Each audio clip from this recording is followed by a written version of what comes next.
Hi, everyone, and welcome to the latest episode of the Tiny Brains podcast.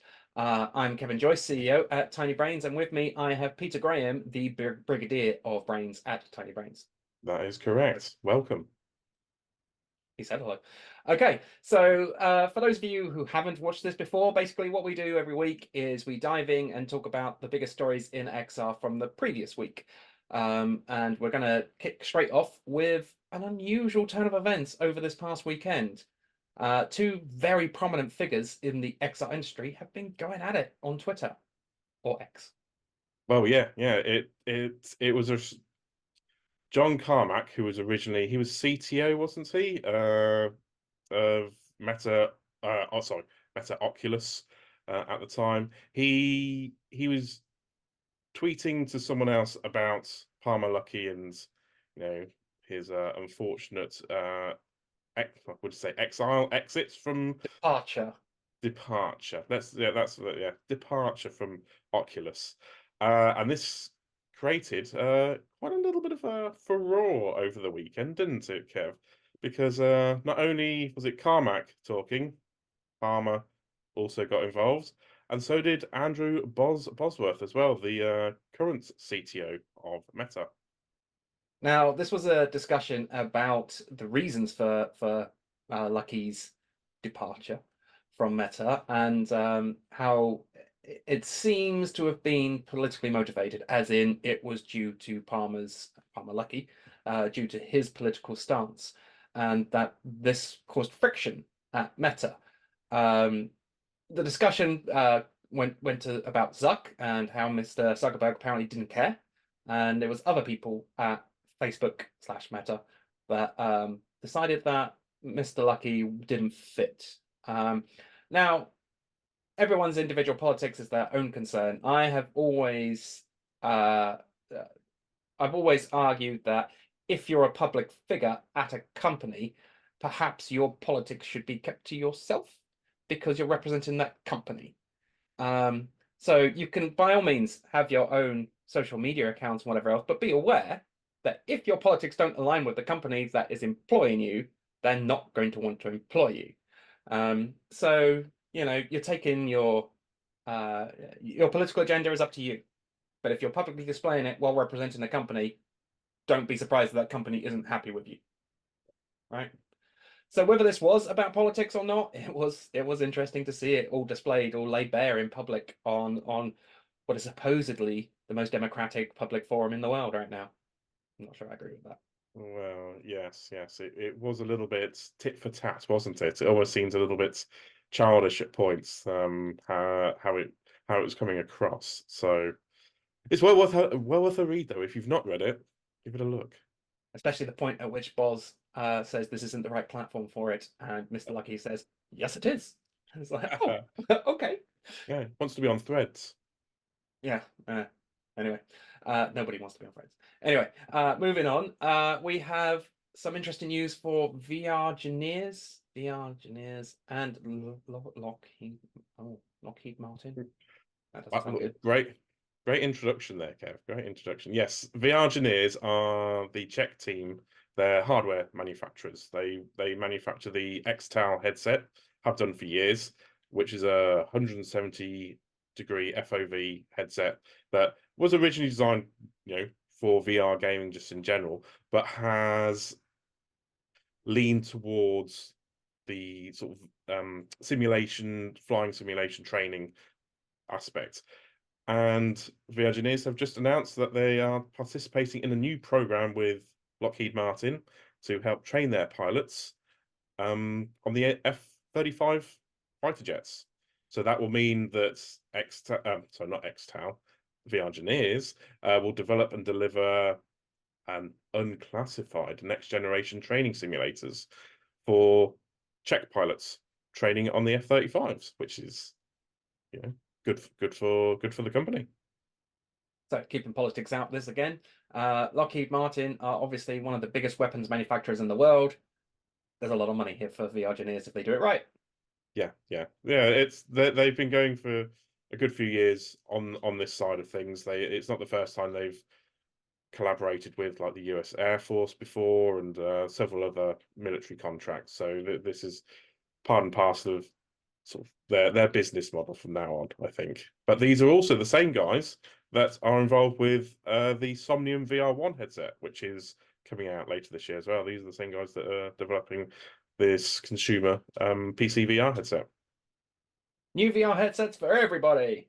Yay! Yay. On the subject of consumer-orientated products, we have Vario Reality Cloud on Quest. Yeah, Varo, we all know they're the high-end pros from, do I want to say Finland? Do you want to say Finland? Do I want to say Finland? They are the they are the Nordic VR pros behind the Varo VR XR4 now, I think it is. But yes, so Varo Reality Cloud is their pro cloud XR streaming platform, and it's now available for Meta Quest, Meta Quest 2, Meta Quest 3, and Pro. So you can now collaborate on Varo's own platform. There's a slight caveat to that in that it needs to be sideloaded, so you're not going to find it on the store anywhere. I mean, it's great that they're branching out and bringing their products to potential new audiences, but I'm not sure there's a huge wealth of new consumers there for them. I imagine it's because they've discontinued the Varo Aero, which was their consumer headset, wasn't it? So as they've discontinued that, you can, there'll still be places that you might be able to buy it, but because they've discontinued that, it made sense to open up the platform to other headsets, and Quest being the most notable. I completely agree. Seems we're aligned on this one. What a shock. Yeah. Okay, and more VR hardware stuffs. Pimax. Products. Yeah, Pimax. Woo! They're back again. Pimax, I always find Pimax to be the weirdest company because they trickle along under the radar. They just come out with new products every like year, 2 years or so, and they go, "Here, we've just done this." And they're most famous for creating really wide FOV headsets, aren't they? Up to like 200 degrees. And yes, they've got their annual Pimax Frontier showcase later today, actually. So we don't know what they're going to announce just at this moment in time.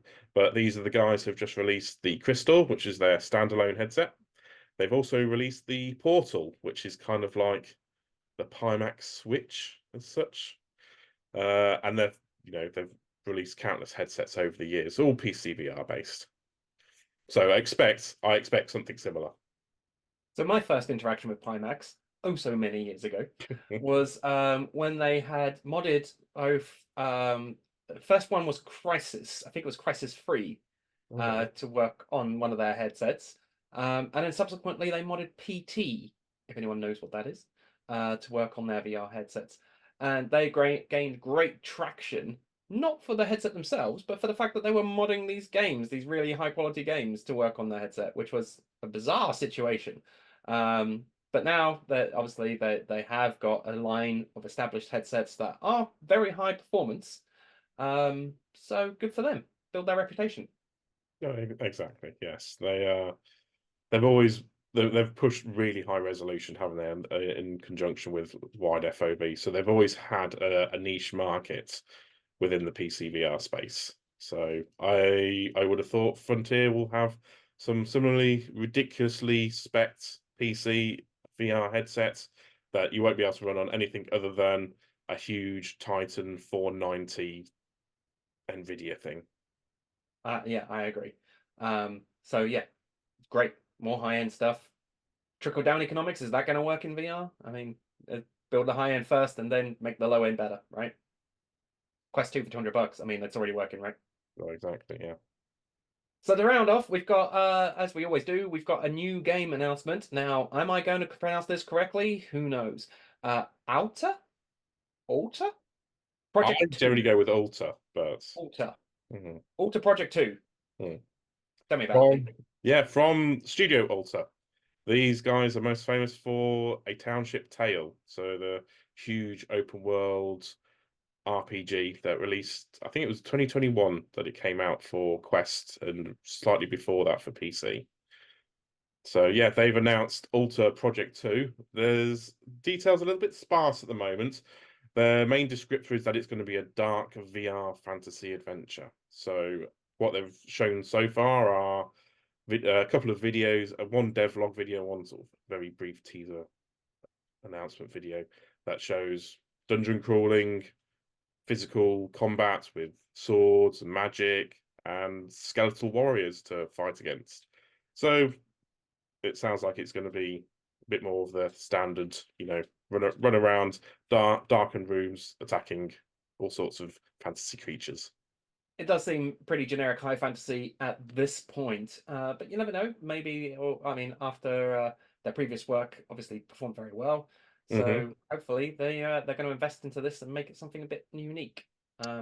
Well, that's it. If anyone's played Township Tale, they know about the whole social multiplayer aspect of it.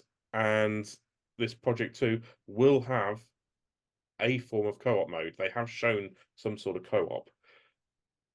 Whether that's co-op fighting, co-op puzzle making, we don't know quite yet. So we'll have to wait and see. Still early stages.